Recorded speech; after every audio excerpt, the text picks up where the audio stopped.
নমস্কার, আমার আপনজনেরা রুদ্রবার্তায় আপনাদের সকলকে স্বাগত জানাই। আমি রুদ্রপ্রসাদ ব্যানার্জি।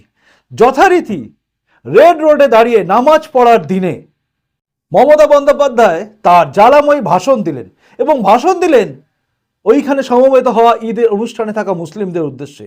কিন্তু প্রশ্ন হচ্ছে, তিনি যে আশ্বাস বাণী দিলেন বা তিনি যে কথাগুলো বললেন, সেগুলো আজকের পরিস্থিতিতে দাঁড়িয়ে মুসলিমরা কি আদৌ বিশ্বাস করবে, নাকি তারা সবাই বিচার বিশ্লেষণ করে বলবে না, মানা গেল না?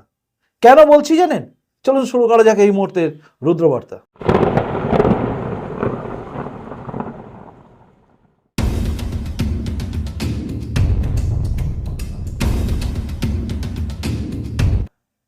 আপনারা জানেন, ধর্মীয় অনুষ্ঠান থেকে রাজনৈতিক বক্তব্য দেওয়া এক অদ্ভুত চিরাচরিত ব্যবস্থা মমতা বন্দ্যোপাধ্যায় করে রেখেছেন এবং সেটা বারবার আমরা দেখেছি। রেড রোডে যখন নামাজ পড়া হয় ঈদের দিনে, তখন কিন্তু মমতা বন্দ্যোপাধ্যায় একদম প্রকৃতভাবে দেখিয়ে দেন যে তিনি কতটা ধর্মীয় নিরপেক্ষতাকে বজায় রাখেন।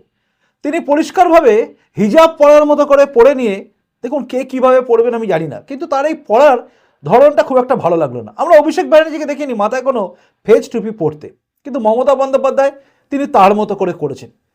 দেখলাম তিনি সেরকমভাবে মানে যে যথারীতি যেভাবে তিনি বারবার করে এসছেন, সেভাবে রেড রোডে গিয়ে নামাজ পড়া যারা পড়ছিলেন সমস্ত মুসলিমদের, সমবেত মুসলিমদের উদ্দেশ্যে বক্তব্য রাখলেন।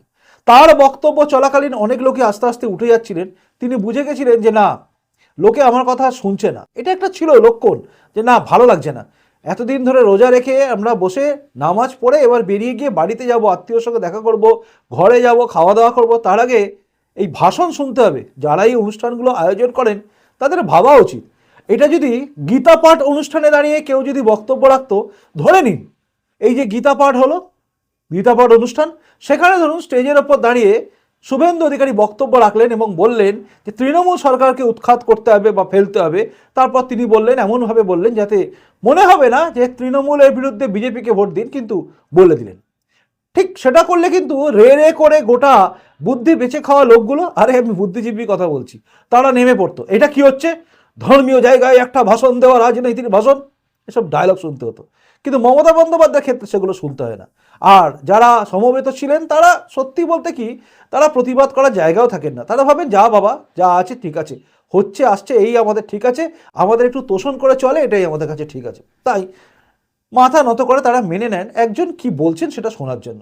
জয় বাংলা স্লোগান দিলেন, দিয়ে তিনি লাস্টে তুলে দিলেন। তা তার এই বক্তব্যের মধ্যে একটা জায়গা ছিল যেটা তিনি কেন্দ্র সরকারের উদ্দেশ্যে বললেন এবং সেটা বেশ লাগছিল শুনতে, কিন্তু কতটা মুসলিমরা বিশ্বাস করবে, আসলে কি বলেছেন তিনি একবার শুনুন।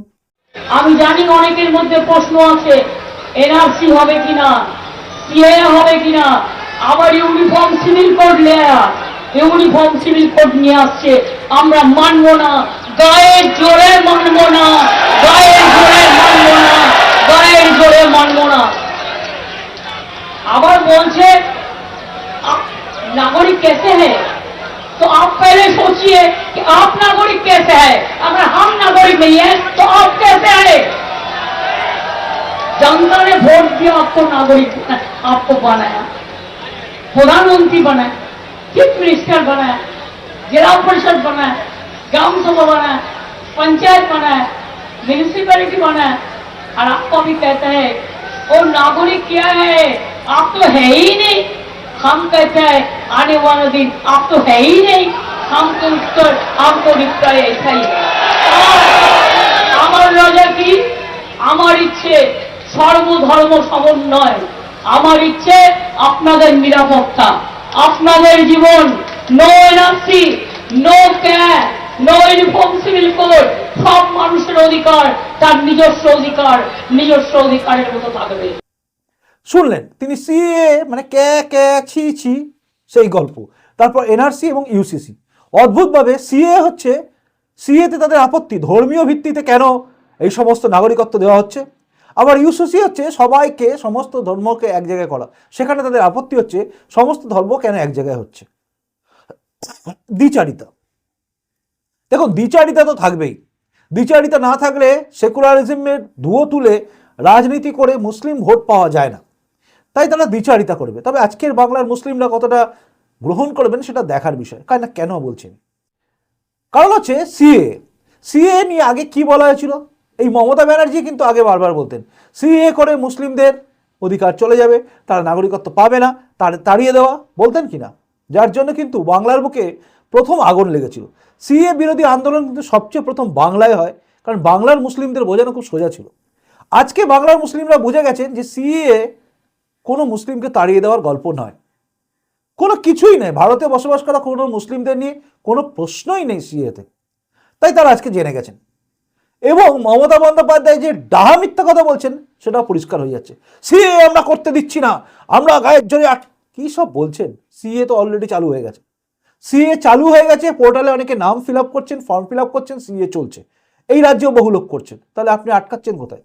আটকানোর ক্ষমতা আপনার নেই, কারণ অনলাইন পোর্টাল সেন্ট্রাল গভর্নমেন্টের ব্যাপার, গভর্নমেন্ট নয়, গভর্নমেন্টের ব্যাপার। তো সেন্ট্রাল গভর্নমেন্টের ব্যাপার যখন রয়েছে তখন কিন্তু অলরেডি করতেই পারেন তিনি, তারা করছে, এবং সেখানে মমতা বন্দ্যোপাধ্যায় আটকানো কোনো জায়গা নেই। আজ তিনি বলছেন অনুপ্রবেশ নিয়ে চেঁচাচ্ছেন যে কেন এইসব, কেন চলে আসছে যারা তাদেরকে নিয়ে কেন এসব কথা বলেন তিনি। কিন্তু একদিন তিনি কিন্তু বাংলাদেশ থেকে আসা মুসলিম অনুপ্রবেশকারীদের বিরুদ্ধে কাগজ ছুঁড়ে মেরেছিলেন লোকসভাতে। মমতা ব্যানার্জি খুব তাড়াতাড়ি ভুলে যান, যেভাবে তিনি ভুলে যান বিধানসভা ভাঙচুর করিয়েছিলেন তিনি।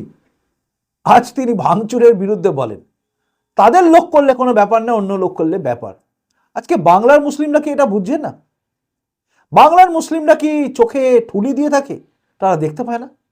তারা কি এটা জানে না? আজকে মমতা বন্দ্যোপাধ্যায় ওই সভা থেকেই, রেড রোডের ওই সভা থেকেই তিনি কি বলছিলেন? সভা বলে ফেললাম, অ্যাকচুয়ালি ওটা হচ্ছে ধর্মীয় অনুষ্ঠান, সেটাকে সভায় করে নিয়েছেন, রাজনৈতিক সভা।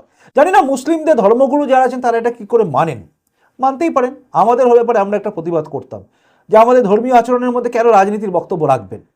বিভিন্ন এখনও দেখি বিভিন্ন জায়গায় হয়, আমার এলাকা দেখি ক্লাবে হয়, তারপর সেই ক্লাবকে আমি কোনোদিন চাঁদা দিই না। যে ক্লাব বলে যেখানে কোনো তৃণমূলের নেতাকে ডেকে নিয়েছে তারা বক্তব্য রাখলো, সে বিজেপির নেতা হলে তাকেও দিতাম না, কারণ এটা ঠিক নয়। ধর্মীয় অনুষ্ঠানে কেউ এসে রাজনীতির বক্তব্য দেবে ঠিক না, যাই হোক বাদ দিন। তো সেখান থেকে তিনি, অর্থাৎ এই ধর্মীয় সভা থেকে তিনি কিন্তু বক্তব্য রাখলেন কি, সমস্ত যারা বাইরে আছে তাদের সবাইকে আসতে বলুন এবং একে বলুন ভোট দিতে। অর্থাৎ তার আহ্বান হচ্ছে প্রত্যেকে যেন ভোট দেয়। মজার ব্যাপার হচ্ছে সংখ্যালঘু সম্প্রদায় মানে মুসলিমদের যারা রেড রোডে নামাজ পড়ছেন তাদের প্রত্যেকের প্রায় জানা উচিত যে সেটা হচ্ছে ভারতবর্ষের মধ্যে বিভিন্ন রাজ্যে কাজ করতে যাওয়া লোকেদের সংখ্যার মধ্যে মুসলিমরা পশ্চিমবঙ্গ থেকে বেশি গেছে, এবং তারা কিন্তু অন্যান্য রাজ্যে গিয়ে কাজ করছে। সেই রাজ্যে তো কোনো প্রবলেম হচ্ছে না কোনো, তাহলে এই রাজ্যে কেন? এই প্রশ্নটা আসবে, এবং এই রাজ্যে এই প্রশ্নটা বারবার আসবে। তো এই রাজ্য থেকে কেন লোকেরা চলে যাচ্ছে, কেন কাজের জন্য গুজরাটে যেতে হয় বাংলার মুসলিমদের, আর যেখানে মোদী সরকারের মানে বিজেপি সরকার আছে, কই সেখানে তো কিছু হচ্ছে না। যাই হোক, এইসব প্রশ্ন নয় আমরা যাবো না, এটা নিয়েও ভাববো না যে সিএ এখানে আটকাতে পারছেন না মমতা ব্যানার্জি, সেভাবে এনআরসিও পারবেন না, ইউসিসিও পারবেন না, কোনো কিছুই করার ক্ষমতা মমতা বন্দ্যোপাধ্যায় নেই আটকানোর।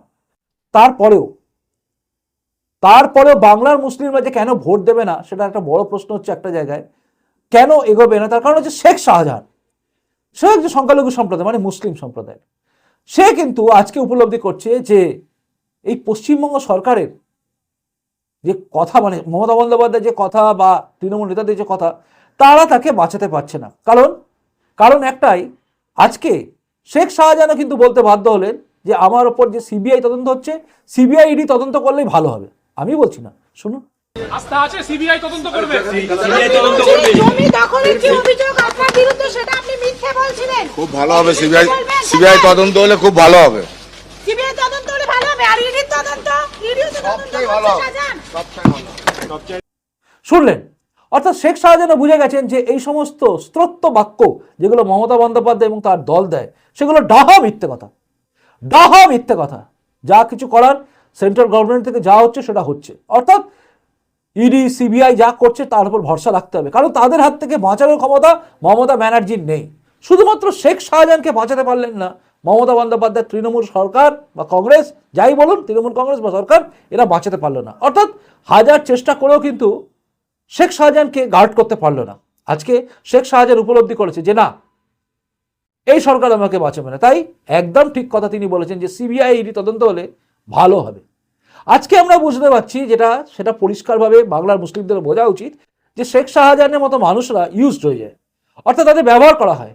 আজকে শেখ শাহজাহানকে বাঁচানোর জায়গায় কেউ নেই, মানে যতক্ষণ কাজ করবে ততক্ষণ ঠিক আছে, মানে কাজের সময় কাজী, কাজ ফোরালেই পাজি, এই গল্পটা কিন্তু একদম পরিষ্কার তৃণমূলের ক্ষেত্রে প্রযোজ্য। যতক্ষণ তাদের কাছ থেকে পাওয়া যাবে, মানে যতক্ষণ তাদের কাছ থেকে নেওয়া যাবে ততক্ষণ ঠিক আছে। যেমন পার্থ চ্যাটার্জি ছিল, আজকে তাকে বাদ দেওয়া হয়েছে। অনুব্রত মণ্ডল দেখুন, তার জায়গায় কাজল শেখকে দাঁড় করিয়ে দিয়েছে, মানে অনুব্রত মণ্ডল মোটামুটি ছাঁট। তো এরকম ছেটে দেওয়ার ব্যাপারটা চলে, যে ফাঁসবে সে গেল। বাঁচাতে পারার আগে পর্যন্ত চেষ্টা করবে, যেই দেখবে বাঁচাতে পারছে না সম্পর্ক ত্যাগ। কুন্তল ঘোষ বলুন বা যারা যারা ছিল আর কি, কী সব নাম ছিল ভুলেও গেছি, তো সেই সমস্ত লোকেরা বা কালীঘাটে কাকু বলুন, এদের সঙ্গে যতক্ষণ বাঁচাতে পারবে ততক্ষণ সম্পর্ক আছে। যেই মুহূর্তে বুঝবে এরা ফেঁসে গেছে তখন হাত সরিয়ে নেবে। আর এটা বাংলার মুসলিমদের ক্ষেত্রেও একই কথা প্রযোজ্য। যতক্ষণ পর্যন্ত বলে যে সিএ আমি করতে দিচ্ছি না দেবো না বলে ভোট নিয়ে নিয়েছে, এখন দেখছে সিএ চালু হয়ে গেছে, এখন কিচ্ছু বলা নেই, তাই বলছে আমি এনআরসি করতে দেবো না, আমি ইউসিসি করতে দেবো না, গায়ের জোরে আটকাবো। সিএ আটকাবো বলছে, এটা ডাহা মিথ্যে কথা, কারণ সিএ চালু হয়ে গেছে, আটকানোর জায়গায় কেউ নেই। কাজে মুসলিমরা কি এরপরেও বিশ্বাস করবে? শেখ শাহজাহান থেকে শুরু করে সবাই বুঝতে পারছে যে আদৌ এদের কিছু করার জায়গা নেই। এরপরেও কি বুঝবে জানি না, আমার মনে হয় না বুঝবে বলে, বা হতে পারে তারা এরপরেও বুঝবে যে মমতা ব্যানার্জি ঠিক বলেছে, কারণ সেই জুজু, বিজেপি জুজু।